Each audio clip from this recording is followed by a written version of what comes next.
नमस्कार प्यारे बच्चों, कैसे हैं आप? आशा करता हूं कि आप सभी अपने अपने घरों पर स्वस्थ और सुरक्षित होंगे और खूब मन लगाकर पढ़ाई कर रहे होंगे और हमारी आने वाली वीडियो का बेसब्री से इंतज़ार कर रहे होंगे। स्वागत है आपका हमारी सामाजिक विज्ञान की कक्षा में।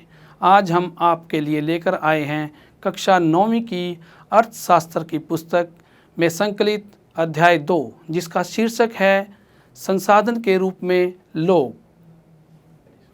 बच्चों, जैसा कि आप देखते हैं कि पृथ्वी पर चारों तरफ पदार्थ ही पदार्थ हैं। इन पदार्थों की कोई कीमत नहीं है जब तक ये पदार्थ मानव कल्याण में प्रयोग नहीं होते।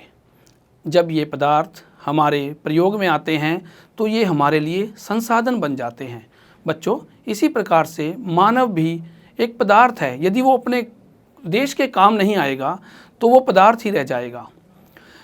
किसी भी देश के लिए वहाँ की जनसंख्या यदि उसके लिए संसाधन तभी मानी जाएगी जब उस जनसंख्या में गुणवत्ता होगी। तो आज हमारा ये अध्याय इसी पर आधारित है कि किस प्रकार से एक देश अपनी जनसंख्या की गुणवत्ता को बढ़ाने के लिए और उसे अपने लिए संसाधन के रूप में प्रयोग करने के लिए उसकी शिक्षा, स्वास्थ्य और उसके लिए रोज़गार के इंतजामात करता है। तो चलिए देखते हैं अपना अध्याय। बच्चों, इस अध्याय में जनसंख्या को अर्थव्यवस्था पर दायित्व से अधिक परिसंपत्ति के रूप में समझेंगे। बच्चों, जब शिक्षा, प्रशिक्षण और चिकित्सा सेवाओं में निवेश किया जाता है तो वहीं जनसंख्या मानव पूंजी में बदल जाती है। बच्चों, किसी देश के कार्यरत लोगों का वर्णन करने का तरीका उसके वर्तमान उत्पादन कौशल और संस्थाओं के संदर्भ में किया जाता है। बच्चों, उत्पादक पहलू की दृष्टि से जनसंख्या पर विचार करना सकल राष्ट्रीय उत्पाद में उनके योगदान की क्षमता पर बल देता है। दूसरे संसाधनों की भांति ही जनसंख्या भी एक संसाधन है। जनसंख्या एक मानव संसाधन के रूप में है। बच्चों, यह विशाल जनसंख्या का एक सकारात्मक पहलू है जिसे प्राय उस वक्त अनदेखा कर दिया जाता है जब हम इसके नकारात्मक पहलू को देखते हैं, जैसे भोजन, शिक्षा और स्वास्थ्य सुविधाओं की जनसंख्या तक पहुंचने से संबंधित समस्याओं पर विचार करते समय। बच्चों, जब विद्यमान मानव संसाधन को और अधिक शिक्षा तथा स्वास्थ्य द्वारा और विकसित किया जाता है तब हम इसे मानव पूंजी निर्माण कहते हैं, जो भौतिक पूंजी निर्माण की भांति देश की उत्पादक शक्ति में वृद्धि करता है। मानव पूंजी में निवेश जैसे शिक्षा, प्रशिक्षण और स्वास्थ्य सेवा के द्वारा भौतिक पूंजी की ही भांति प्रतिफल प्रदान करता है। अधिक शिक्षित या बेहतर प्रशिक्षित लोगों की उच्च उत्पादकता के कारण होने वाली अधिक आय और साथ ही अधिक स्वस्थ लोगों की उच्च उत्पादकता के रूप में इसे प्रत्यक्ष देखा जा सकता है।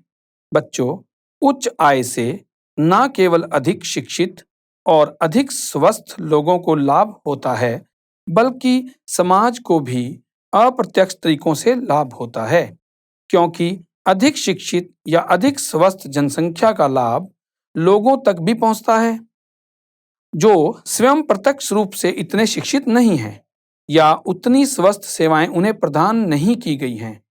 वास्तव में मानव पूंजी एक तरह से अन्य संसाधनों जैसे भूमि और भौतिक पूंजी से श्रेष्ठ है, क्योंकि मानव संसाधन भूमि और पूंजी को उपयोग कर सकता है। भूमि और पूंजी अपने आप उपयोगी नहीं हो सकते। मानव पूंजी में निवेश द्वारा इसे एक उत्पादक परिसंपत्ति में बदला जा सकता है। उदाहरण के लिए, सबके लिए शिक्षा और स्वास्थ्य, आधुनिक प्रौद्योगिकी के प्रयोग में औद्योगिक और कृषि श्रमिकों के प्रशिक्षण, उपयोगी वैज्ञानिक अनुसंधान आदि पर संसाधनों के व्यय द्वारा। अब हम एक कहानी सुनेंगे और उस कहानी को उदाहरण के तौर पर लेकर हम यह पता करेंगे कि लोग अधिक उत्पादक संसाधन बनने का प्रयास करते हैं या नहीं। दो मित्र विलास और सकल एक ही गांव सेमापुर में रहते थे। सबसे पहले हम सकल की कहानी देखेंगे। सकल की आयु 12 वर्ष की थी। उसकी मां शीला घर का कामकाज देखती थी। उसके पिता बूटा चौधरी खेत में काम करते थे।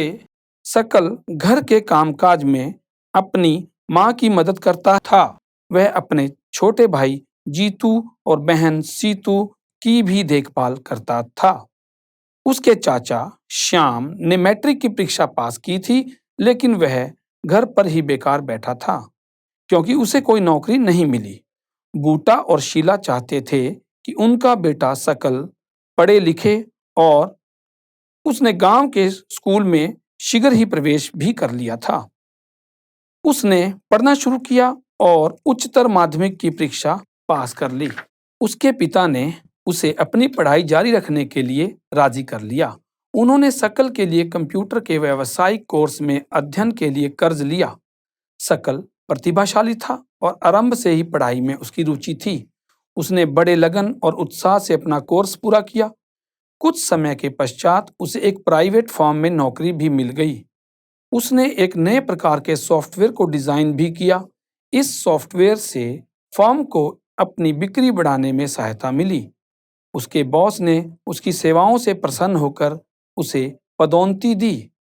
बच्चों, अब हम बात करेंगे विलास की कहानी की। विलास 11 वर्ष का लड़का था और वह सकल के गांव में रहता था। सकल का ही मित्र था। विलास के पिता महेश एक मछुआरे थे। विलास जब केवल 2 वर्ष का था तब उसके पिताजी की मृत्यु हो गई थी। उसकी मां मछलियां बेचकर अपने परिवार को पाला पोसा करती थी।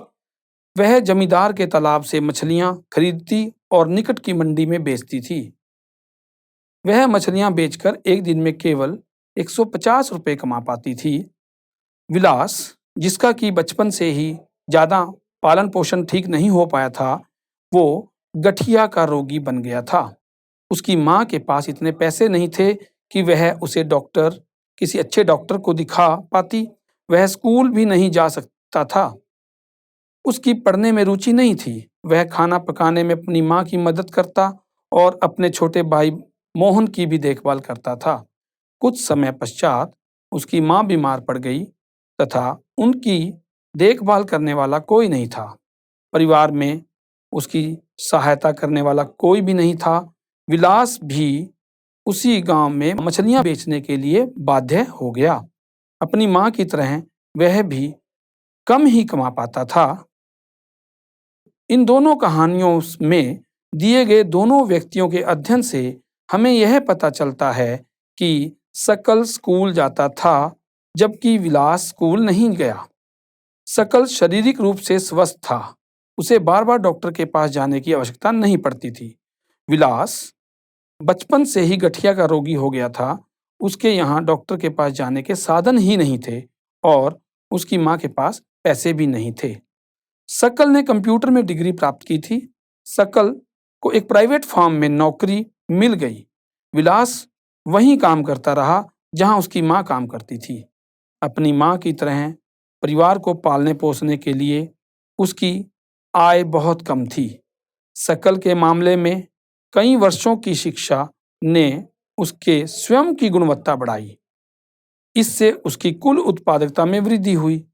कुल उत्पादकता देश की समृद्धि में योगदान देती है।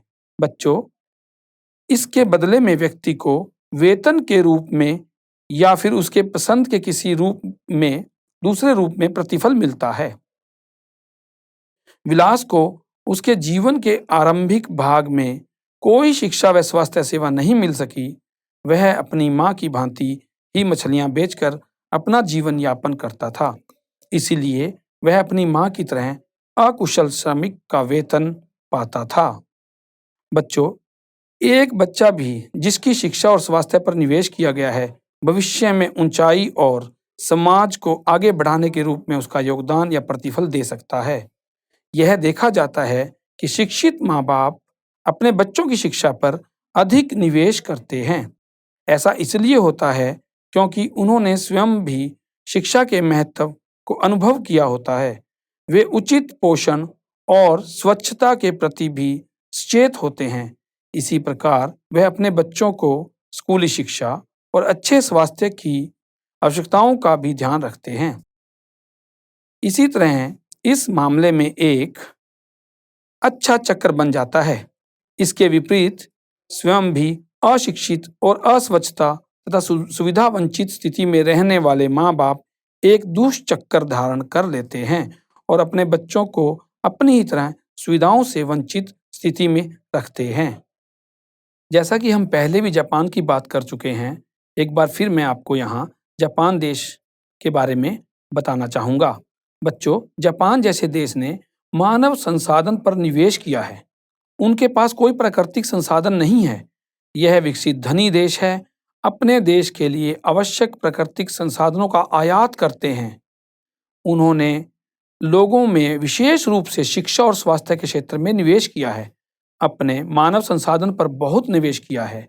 उन लोगों ने भूमि और पूंजी जैसे अन्य संसाधनों को बहुत ही कुशलता के साथ उपयोग किया है। इन लोगों ने जो कुशलता और प्रौद्योगिकी विकसित की, उसी से यह देश धनी और विकसित बना। अब हम बात करेंगे पुरुष और महिलाओं के आर्थिक क्रियाकलापों की। बच्चों, यूं तो क्रियाकलापों को 3 प्रमुख क्षेत्रों में बांटा गया है। प्राथमिक, द्वितीयक और तृतीयक में वर्गीकृत किया गया है। प्राथमिक क्षेत्र के अंतर्गत कृषि, वानिकी, पशुपालन, मत्स्य पालन, मुर्गी पालन और खनन एवं उत्खनन शामिल है। द्वितीय क्षेत्र में विनिर्माण शामिल है। तृतीय क्षेत्र में व्यापार, परिवहन, संचार, बैंकिंग, बीमा, शिक्षा, स्वास्थ्य, पर्यटन सेवाएं इत्यादि शामिल किए जाते हैं। इस क्षेत्र में क्रियाकलाप के फलस्वरूप वस्तुओं और सेवाओं का उत्पादन होता है। यह क्रियाकलाप राष्ट्रीय आय में मूल्यवर्धन करते हैं। यह क्रियाएं आर्थिक क्रिया कहलाती हैं।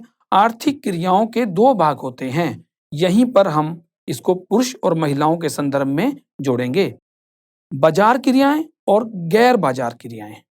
बाजार क्रियाओं में वेतन का लाभ के उद्देश्य से की गई क्रियाओं के लिए पारिश्रमिक का भुगतान किया जाता है। इनमें सरकारी सेवा सहित वस्तु या सेवाओं का उत्पादन शामिल है। गैर बाजार क्रिया से अभिप्राय सब उपभोग के लिए उत्पादन है। इसमें प्राथमिक उत्पादों का उपभोग और प्रसंस्करण तथा अचल संपत्तियों का सबलेखा उत्पादन आता है। बच्चों, ऐतिहासिक और सांस्कृतिक कारणों से परिवार में महिलाओं और पुरुषों के बीच भी श्रम का विभाजन इसी प्रकार हुआ है। आमतौर पर महिलाएं घर के कामकाज देखती हैं और पुरुष खेतों में काम करते हैं। जैसे आपने ऊपर अभी शकल की कहानी में पढ़ा कि शकल की माँ शीला खाना पकाती है, बर्तन साफ करती है, कपड़े धोती है इत्यादि, और शकल के पिताजी बूटा खेतों में काम करते हैं। बच्चों, परिवार के लिए दी गई सेवाओं के बदले महिलाओं को भुगतान नहीं किया जाता। उनकी सेवाओं को राष्ट्रीय आय में नहीं जोड़ा जाता। बच्चों, आपने दूसरी कहानी में देखा है कि विलास की माँ गीता मछली बेचकर आय कमाती थी। इस तरह महिलाओं को उनकी सेवाओं के लिए तब भुगतान किया जाता है जब वह श्रम बाजार में प्रवेश करती है और उनको पुरुष के बराबर माना जाता है और उनकी आय उनकी शिक्षा और कौशल के आधार पर निर्धारित की जाती है। बच्चों, शिक्षा व्यक्ति की उपलब्धि आर्थिक अवसरों के बेहतर उपयोग में सहायता करती है। शिक्षा और कौशल बाजार में किसी व्यक्ति की आय के प्रमुख निर्धारक हैं। इन्हीं के आधार पर उसकी गणना की जाती है। अधिकांश महिलाओं के पास बहुत कम शिक्षा और निम्न पोषण स्तर है। पुरुषों की अपेक्षा महिलाओं को कम पारिश्रमिक दिया जाता है। अधिकतर महिलाएं वहां काम करती हैं जहां नौकरी की सुरक्षा नहीं होती तथा कानूनी सुरक्षा का अभाव है। अनियमित रोजगार और निम्न आय इस क्षेत्र की विशेषताएं हैं। इस क्षेत्र में प्रसूति अवकाश, शिशु देखभाल और अन्य सामाजिक सुरक्षा तंत्र जैसी सुविधाएं उपलब्ध नहीं होती तथा उच्च शिक्षा और उच्च कौशल वाली महिलाओं को पुरुषों के बराबर वेतन मिलता है। संगठित क्षेत्र में शिक्षण और चिकित्सा उन्हें सबसे अधिक आकर्षित करते हैं। बच्चों, कुछ महिलाओं ने वैज्ञानिक प्रौद्योगिकी सेवा के उच्च स्तरों की सेवाओं में भी प्रवेश किया है। अब हम बात करेंगे जनसंख्या की गुणवत्ता की। जनसंख्या की गुणवत्ता साक्षरता दर, जीवन प्रत्याशा से निरूपित व्यक्तियों के स्वास्थ्य और देश के लोगों द्वारा प्राप्त कौशल निर्माण पर निर्भर करती है। जनसंख्या की गुणवत्ता अंततः देश की समृद्धि दर निर्धारित करती है। साक्षर और स्वस्थ जनसंख्या परिसंपत्तियां होती हैं। तो हम सबसे पहले बात करेंगे शिक्षा की। बच्चों, आपने जीवन के आरंभिक वर्षों की सकल की शिक्षा के बाद के वर्षों में अच्छी नौकरी और अच्छे वेतन के रूप में उसे फल मिलते हुए सुना। हमने देखा कि सकल के विकास के लिए शिक्षा एक महत्वपूर्ण आगत था। इसने उसके लिए नए क्षितिज खोले, नई आकांक्षाएं दी और जीवन के मूल्य विकसित किए। न केवल सकल के लिए बल्कि समाज के विकास में भी शिक्षा का योगदान है। यह राष्ट्रीय आय और सांस्कृतिक समृद्धि में वृद्धि करती है और प्रशासन की कार्यक्षमता बढ़ाती है। प्राथमिक शिक्षा में सार्वजनिक पहुंच धारण और गुणवत्ता प्रदान करने का प्रावधान किया गया है और इस मामले में लड़कियों पर विशेष जोर दिया गया है। प्रत्येक जिले में नवोदय विद्यालय जैसे विद्यालयों की स्थापना की गई है। बड़ी संख्या में हाई स्कूल के विद्यार्थियों को ज्ञान और कौशल से संबंधित व्यवसाय उपलब्ध कराने के लिए व्यावसायिक शाखाएं विकसित की गई हैं। बच्चों, अब ये जो आरेख 2.1 भारत में साक्षरता दर महिला व पुरुष, एक रिपोर्ट 2017-18 की आर्थिक सर्वेक्षण दी गई है। इसमें आप देख सकते हो कि 1951 से लेकर 2011 तक कैसे शिक्षा दर में बढ़ोतरी हुई है। इसमें आप यह भी देख सकते हो कि पुरुषों के मुकाबले में 1951 में पहले महिलाओं की संख्या बहुत कम थी, पर 2011 तक आते आते महिलाओं की संख्या पुरुषों के बराबर हो गई है। शिक्षा पर खर्च। शिक्षा पर योजना परिव्यय पहली पंचवर्षीय योजना यदि हम बात करें 151 करोड़ रुपए शिक्षा के लिए रखे गए थे। 11वीं पंचवर्षीय योजना में 3,766 करोड़ रुपए का प्रावधान किया गया था। सकल घरेलू उत्पाद के प्रतिशत के रूप में शिक्षा पर खर्च 1951-52 में 0.64% से बढ़कर 2015-16 में 3% हो गया। इसके बाद के केंद्रीय व राज्य सरकार ने दस्तावेज के द्वारा यह बजटीय अनुमान 2017-18 में घटकर 2.7% बताया गया है। इसे साक्षरता दर 1951 के 18% से बढ़कर 2011 में 74% हो गई है। बच्चों, जनसंख्या के विभिन्न भागों के बीच व्यापक अंतर पाया जाता है। महिलाओं की अपेक्षा पुरुषों में साक्षरता दर करीब 16.6% अधिक है और ग्रामीण क्षेत्रों की अपेक्षा नगरीय क्षेत्रों में साक्षरता दर करीब 16% अधिक है। अब हम स्कूल शिक्षा के विस्तार की बात करते हैं तो वर्ष 2011 केरल के कुछ जिलों में साक्षरता दर 94% है, जबकि बिहार में 65% है। वर्ष 2015-16 प्राथमिक स्कूल प्रणाली भारत के 8.41 लाख से अधिक गांवों में फैली है।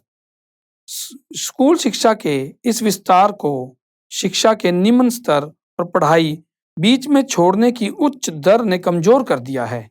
6 से 14 वर्ष आयु वर्ग के सभी स्कूली बच्चों को वर्ष 2010 तक प्राथमिक शिक्षा प्रदान करने की दिशा में सर्व शिक्षा अभियान एक महत्वपूर्ण कदम है। प्राथमिक शिक्षा में नामांकन बढ़ाने के लिए सेतु पाठ्यक्रम और स्कूल लौटो शिविर आरंभ किए गए हैं। कक्षा में बच्चों की उपस्थिति को बढ़ावा देने, बच्चों के धारण और उनकी पोषण स्थिति में सुधार के लिए दोपहर के भोजन की योजना, जिसे हम मिड डे मील स्कीम, क्रियान्वित की जा रही है। इन नीतियों से भारत में शिक्षित लोगों की संख्या में वृद्धि हो सकती है।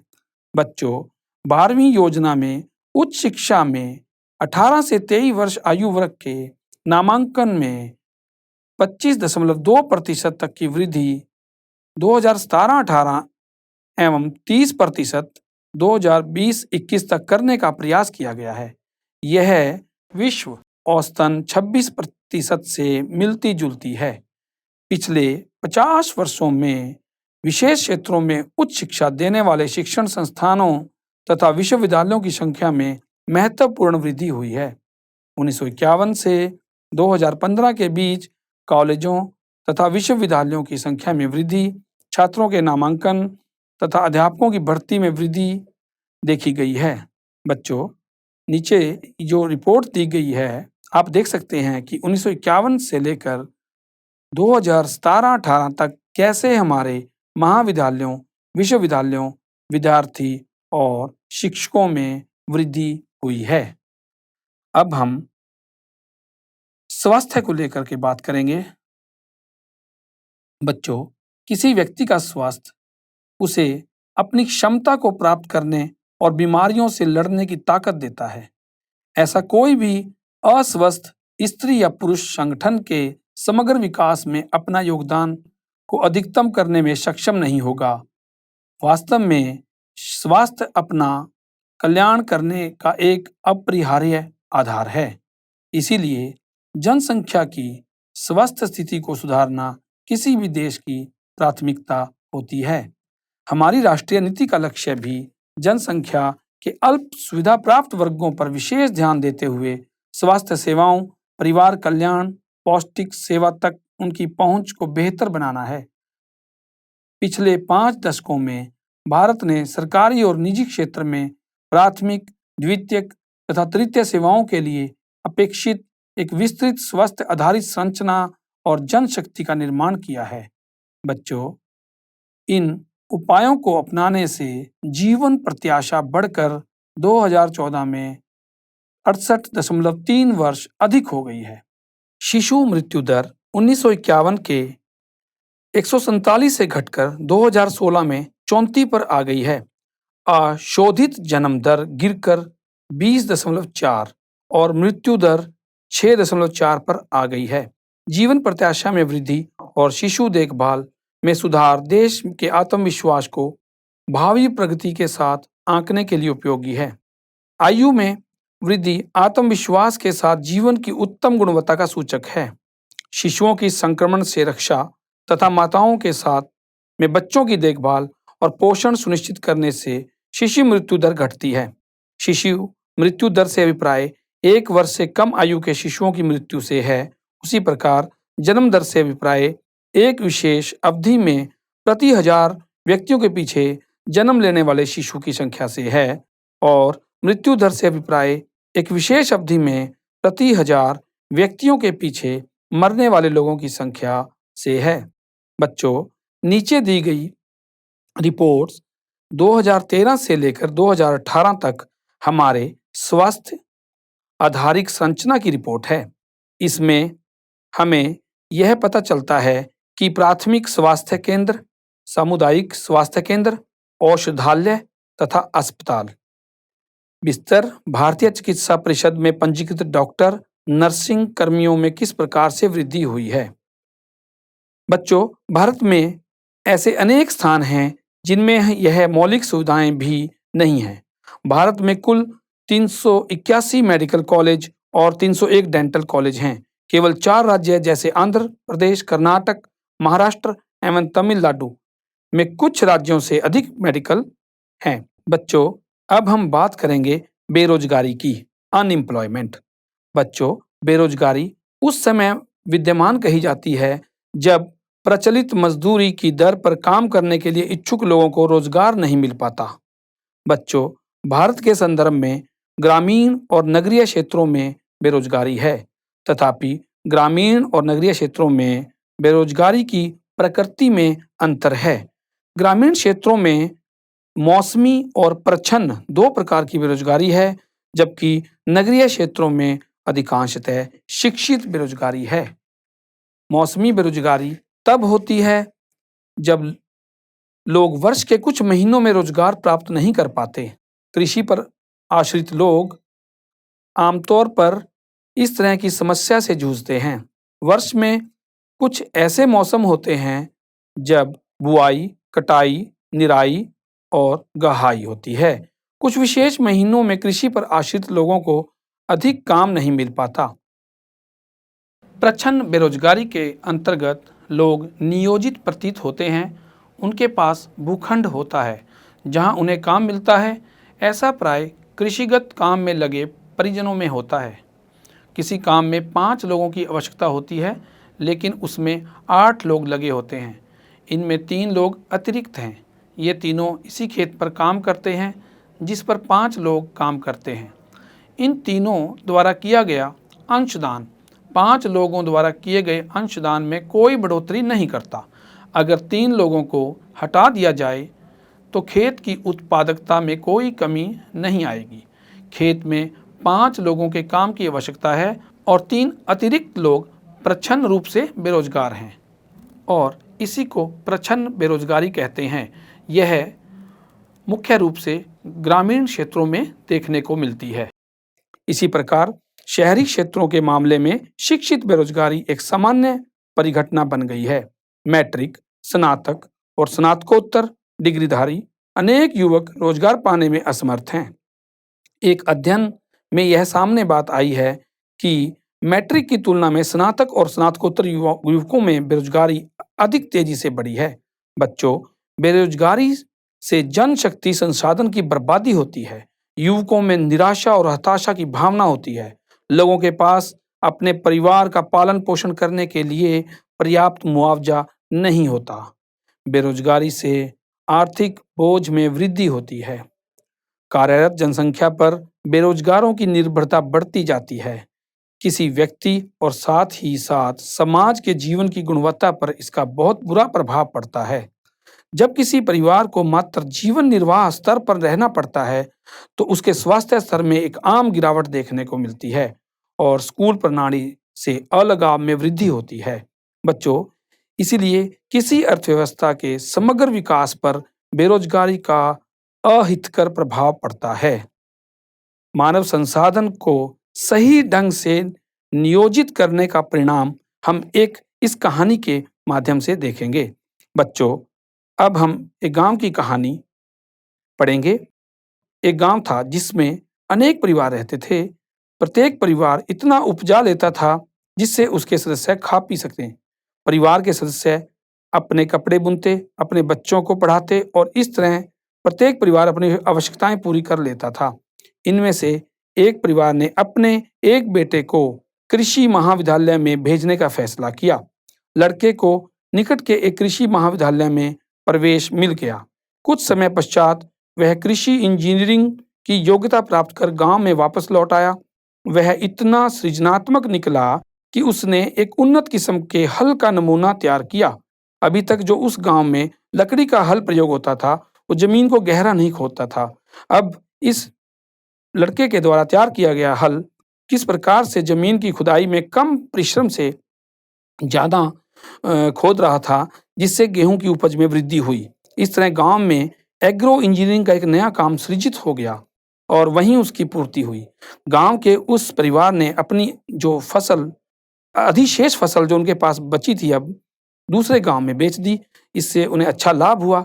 आसपास उन्होंने उसको आपस में बांट भी लिया। इस सफलता से प्रेरित होकर कुछ समय पश्चात गांव के सभी परिवारों ने एक बैठक की और वह सभी अपने बच्चों के लिए बेहतर भविष्य चाहने लगे। उन्होंने पंचायत से गांव में एक स्कूल खोलने का अनुरोध किया। उन्होंने पंचायत को विश्वास दिलाया कि वे सभी अपने बच्चों को स्कूल में भेजेंगे। पंचायत ने सरकार की मदद से एक स्कूल खोल दिया।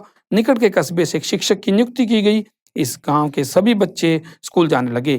कुछ समय पश्चात गांव के एक परिवार की एक लड़की को आईटीआई में सिलाई में एडमिशन मिल गया। अब वो वहाँ से सीख कर आई और गाँव में उसने अपना एक सिलाई सेंटर खोला।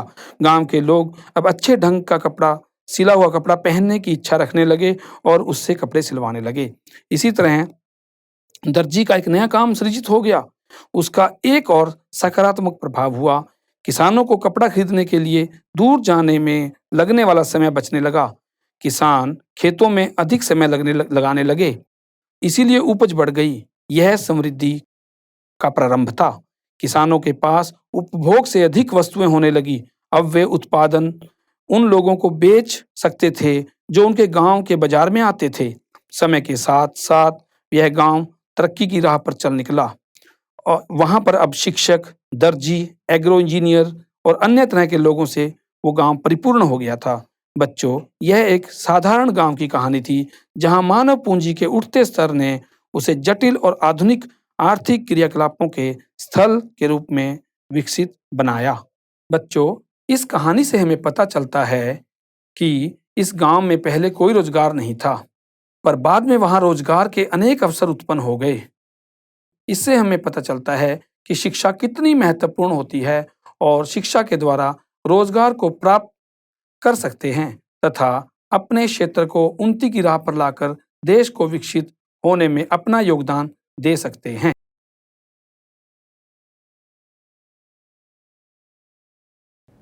अफ्रीका महाद्वीप की यदि हम बात करें तो हम पाते हैं कि अफ्रीका के अधिकतर देश आज भी क्यों अविकसित रह गए हैं।